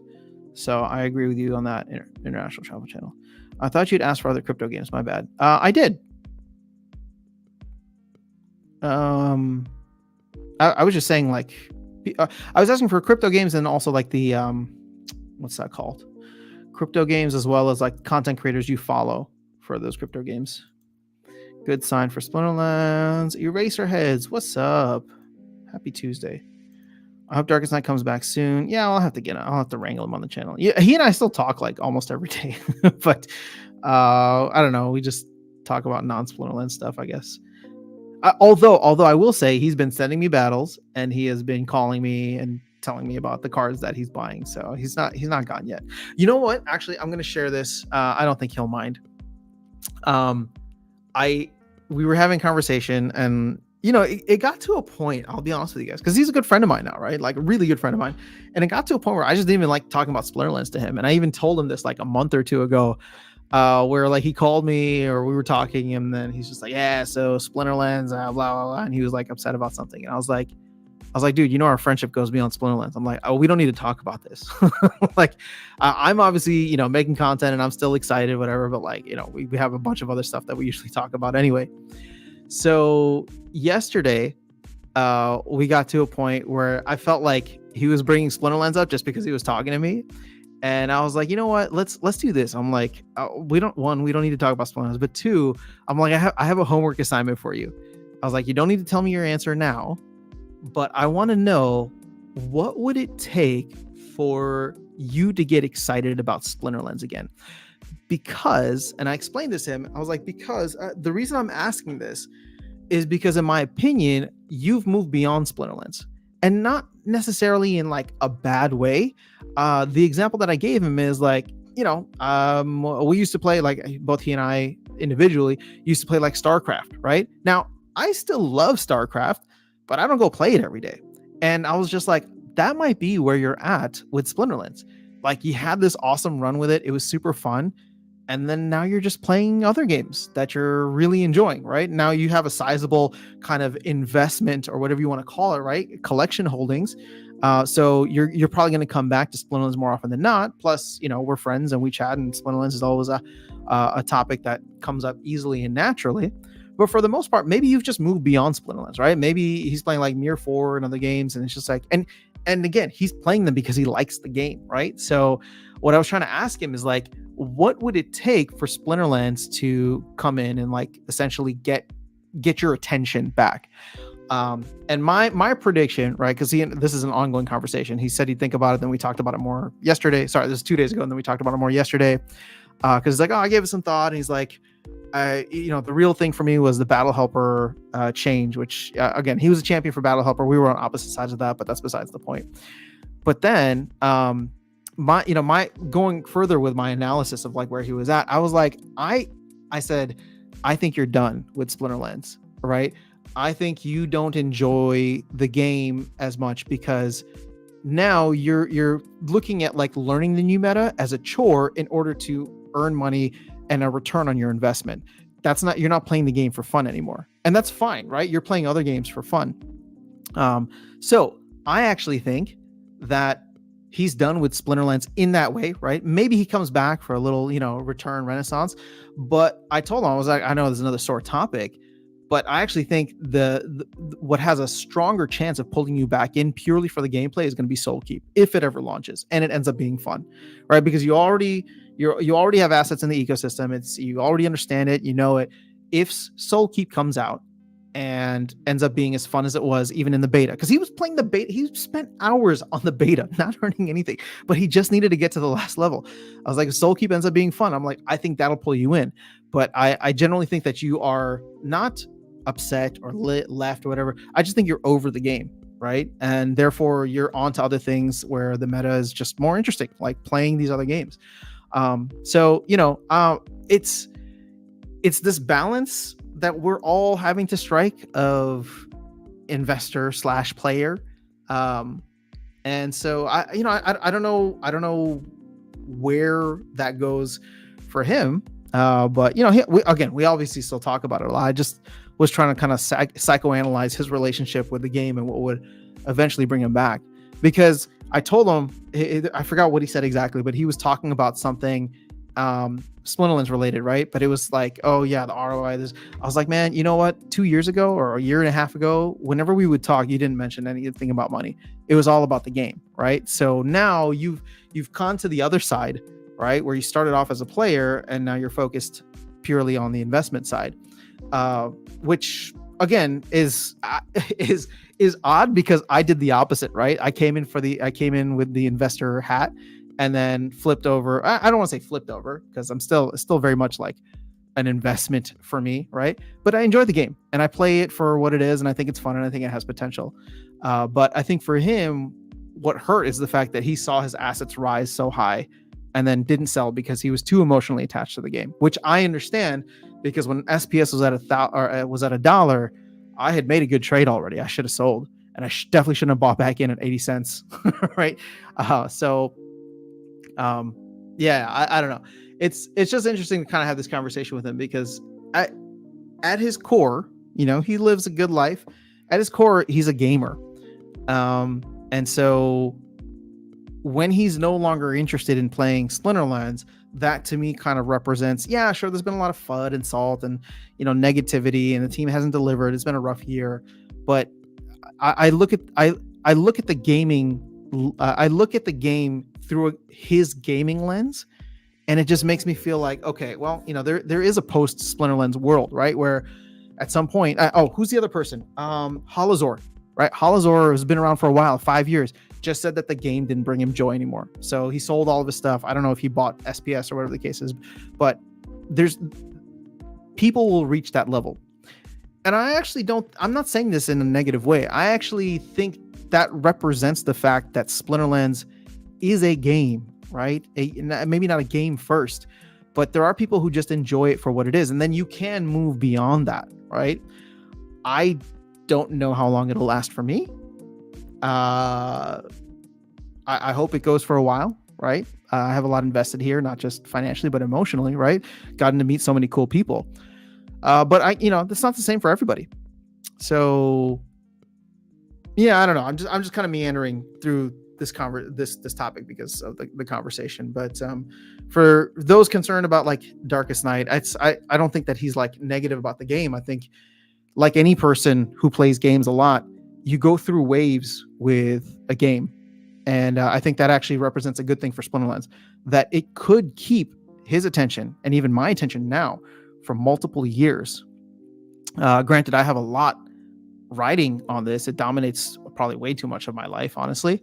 Whereas for him, it didn't, right? He loved the game until he found another game that he loved. And I don't think that there's anything wrong with that. I think if anything, that is just a sign, yet another sign that there's healthy competition out there for attention.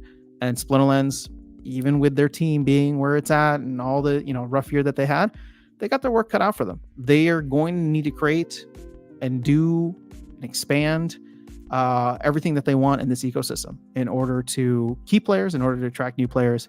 So, we're at the base level here. This is just what it comes down to.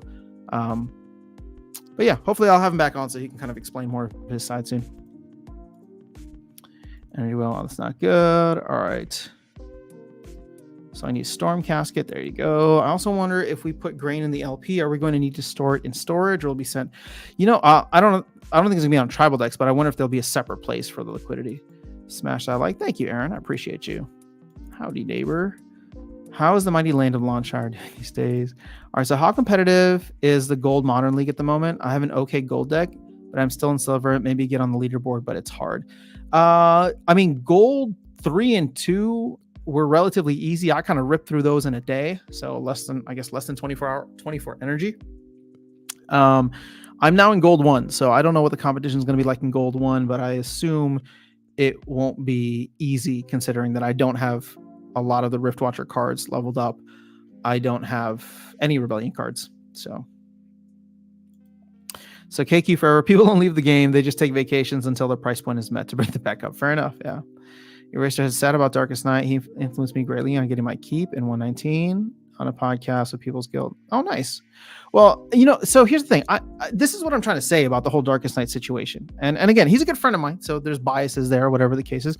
I don't think it's sad, right? Like, just everybody here, try to imagine when you were a kid and you were like super into this game with all your friends, and then you had a friend that didn't feel like playing anymore because they got a new game and you didn't really, you weren't ready to stop playing this game. That's kind of how I'm viewing it. I don't think that there's anything like sad about it from like, oh, this is not good for Splinterlands. I think it's just part of gaming. Like, we all go through cycles.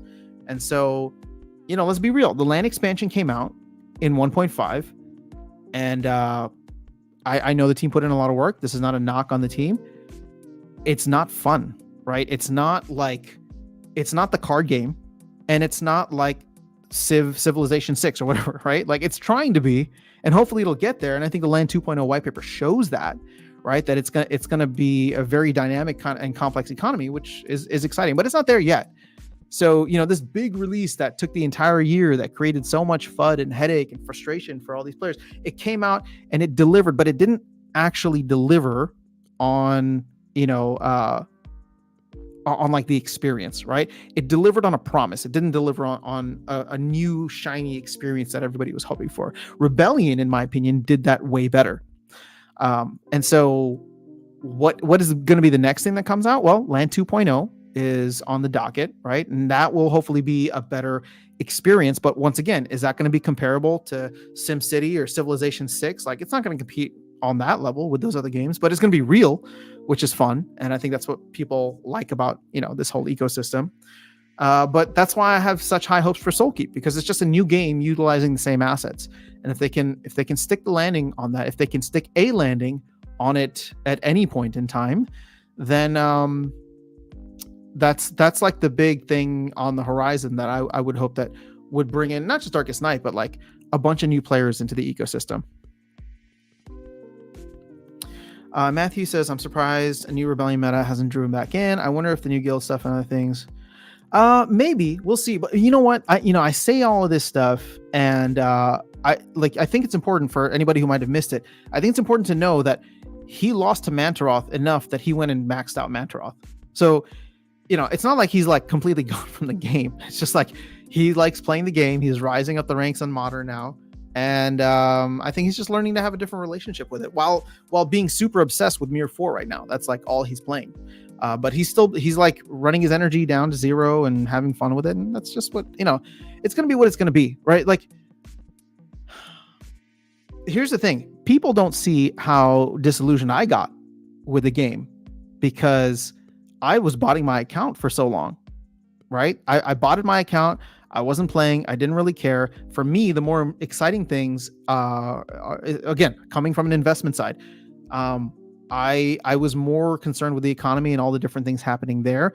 And I love the live streams because we don't always talk about Splinterlands. We talk more broadly about crypto and macro, and that's actually where a lot of my interests are. Like, if you were to look at my YouTube channel watchings or whatever, or podcasts, it's primarily a lot of like Bitcoin and macro stuff.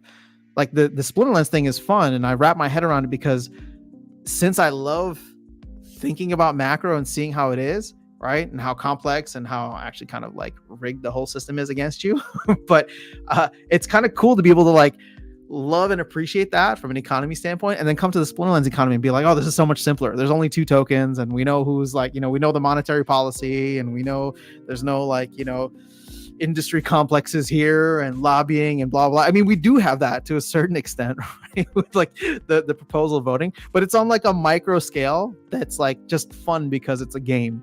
And so that's kind of, that's what I love about like Splinterlands, but it comes from like a deep rooted enjoyment of like just being very fascinated with the macro economy and Bitcoin and how Bitcoin is gonna change the entire world.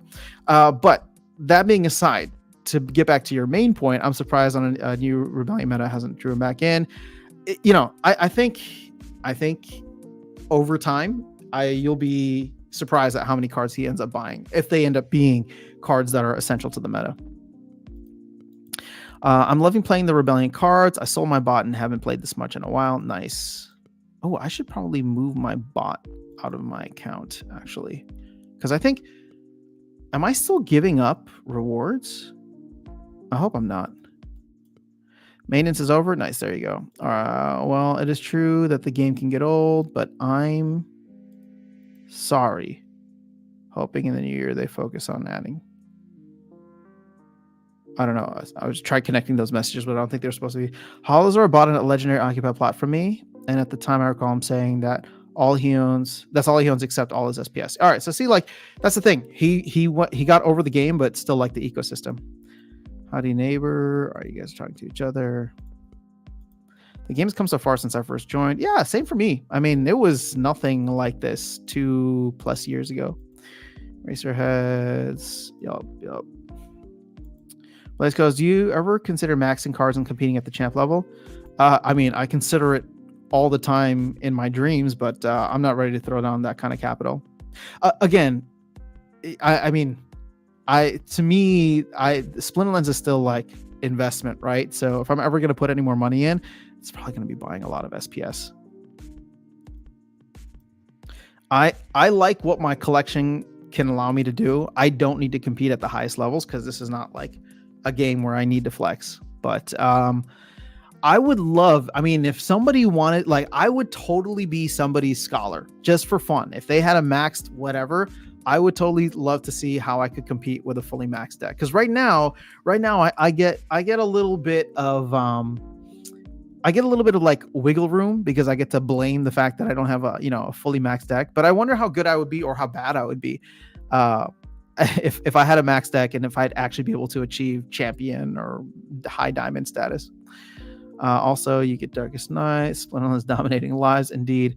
Wow, they added totem combining. Oh, nice. All right. Amateur gamers. I played WoW for 18 years. Hearthstone for close to 10. Ghostly BG. Nice. Nice. I wonder if the price of totems are coming down. I missed the boat. It's all good. Well, hopefully we'll get a bunch for free. I think most of us are emotionally connected. That's my concern, is that I'm unsure that the highs of SPS I may view as not high enough. Yeah, fair enough. Nice. I probably need to move to gold. Aaron Kennedy. Oh, you're talking to each other. All right. So my lackluster. Oh, wait. How far behind am I on chat? Yo, you guys are talking a lot. Hold up. See, this is why we can't have more people here, guys. 51 is enough, all right? Don't tell anybody else. Stop hitting a like button. Do not hit the share button. I need to finish these comments, and then I'm going to go. Need to go get the rest of my day going. All right, so my lackluster died a bit for the game, but I enjoy the excitement investments and economy that Splinterlands offers. Yeah, and I think that's what land is going to offer too, right? So land 2.0 is going to be very far away. I agree. Same here, which looks like shinier. I think Soulkeep will be the biggest opportunity. Aaron, I think you and I have the same mindset about the state of the game right now. Land delivered to lock in value into the ecosystem. Well, land delivered to make sure everybody else didn't leave. That's really what it is. Helps create the fun monetarily, but it's hard to see day to day. Battles 2.0 will be huge. Also having more control in battles like choosing repair and triage. Yeah. How do fragments work again for totems? You combine them. Yeah, you can make a totem if you get into fragments. Time to finish my matches. Splinters represents 100% of my investment in crypto. I enjoy being able to play with my money. Well, hey, you know what? This is what I told. I gave this analogy to Darkest Night a while back, and I think I've even said it here. It's like you could buy your Bitcoin or your ETH, but you can't play with it during a bear market. Whereas like you could play with your cards here, and I was trying to tell him, like, running a Bitcoin miner is way too high right now, but what you can do is just play the game, right? If you enjoy the game for what it is, play the game or bot your account, whatever it is you want to do, take that SPS and then sell it for Bitcoin. And essentially you are mining for Bitcoin by playing a game, which I think is a really cool way to look at it, just saying. But it's just me. Never mind on fragments, the new update has a ratio shown. Cool. Yeah, it's 10.86. All right, we'll have to jump into that. All right, Keith says, if I get really over this, I'll reach out. Not a max deck, but close enough, and I play in Diamond Champ with it. Nice. Okay. Okay, Key Tournament can be combined for free. That feels like a missed opportunity. Yeah, let's tax them on everything. Should require vouchers or DEC. Come on, team. What are you doing? So where did you guys read that? Is there Splinterlands notes? Oh, whoa, that does not look good.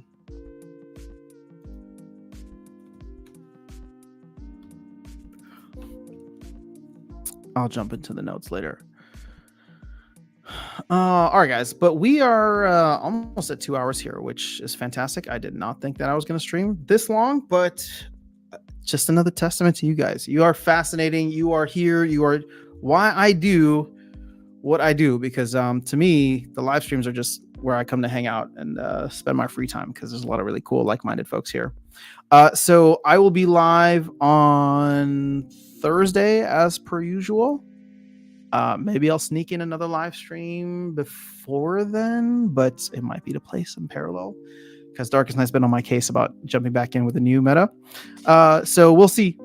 But yeah, I guess that's it. No town hall, nothing else to really discuss outside of whatever we discussed today. If there's anything else that pops up, or People's Guild has been sending me different posts and stuff that people are putting up. Anything you want me to take a look at or do a video on, feel free to let me know. But otherwise, yeah, I've been playing all my matches. I'm loving the game right now. It's been super fun, and I cannot wait until I get destroyed by some rebelling card that I just absolutely need to have. But yeah, have an amazing rest of your day. I'll catch up with you all soon. Peace.